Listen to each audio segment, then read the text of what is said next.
Hello, everyone, and welcome back. We're looking at the unit that covers square roots, powers, and exponent laws. But before we even be able to understand any of that, we need to look at the topic of the real number system. And so, from grade 9 all the way to grade 12, you really will be working just with the real numbers. And so, it's important to understand the separation between each of the subcategories that or these sub numbers that come under the real number system.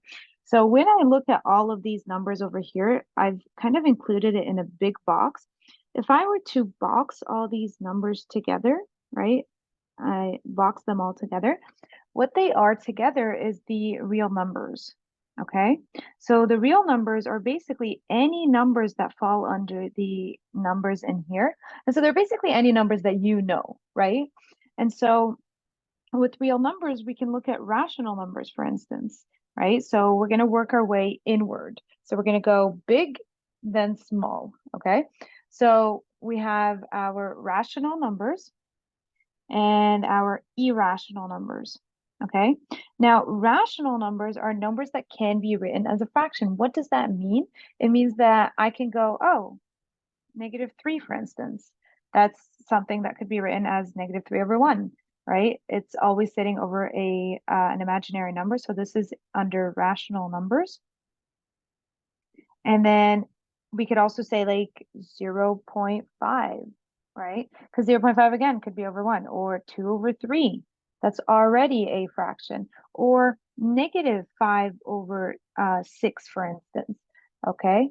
Or even the square root of 4. Because the square root of 4, what number multiplies by itself twice to get 4? Well, that's 2, right? 2 multiplies by itself to get 4. And so this again could be written as 2/1. But when we talk about irrational numbers, so irrational numbers, okay, those are numbers that can't be written as a fraction. And so if I go, for instance, the square root of 10, okay, well, the square root of 10, for instance, is one that when I try and uh, get the answer for it, it's not a whole number digit, right?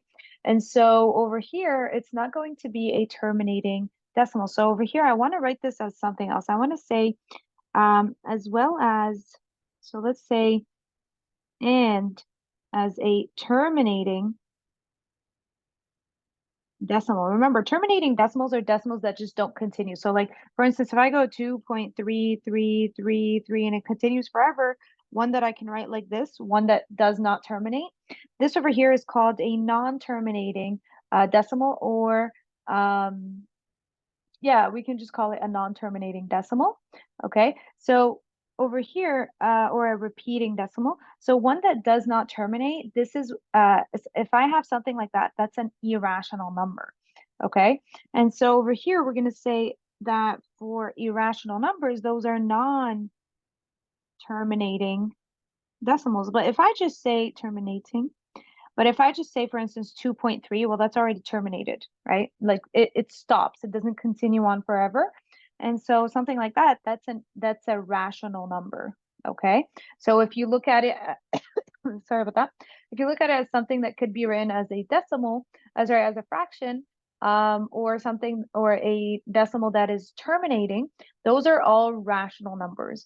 But if it does not terminate, or it just can't be written as a fraction, like root 10, if you put this in your calculator, is going to be a repeating or a non-terminating decimal. Okay. And so and you can think of it like this, any square root or any radical that does not simplify to a non-repeating decimal, that is a that is an irrational number. Okay. So you can just think of it as those that are in square roots. Okay. As well as now, you've seen the scenario before where you had like square root of -5. We know that this is not possible. Okay.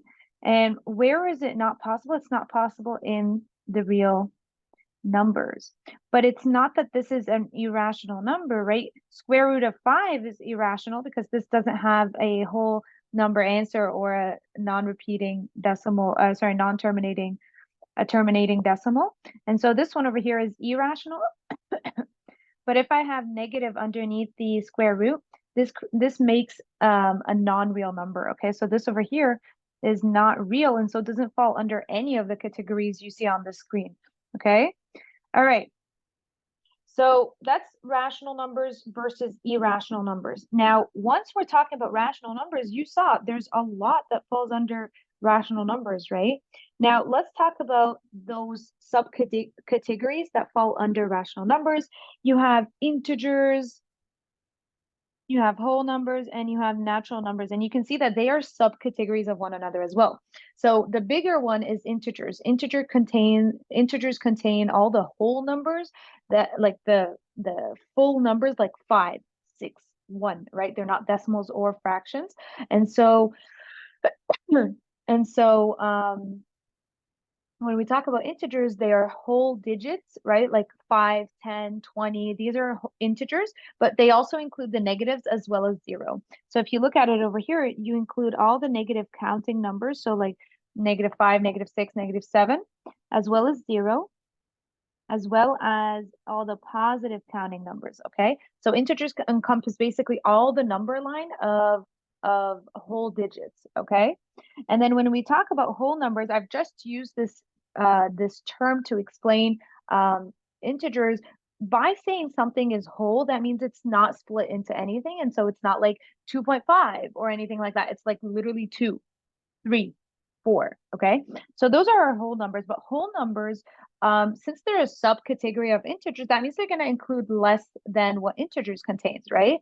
So they contain 0, 1, 2, 3, 4, 5, 6, 7, all that good stuff, but they don't contain any negatives. Okay, so when we talk about whole numbers, we're talking about only starting 0 all the way to infinity, right? Just all the counting numbers, but not including 0, but not the negative.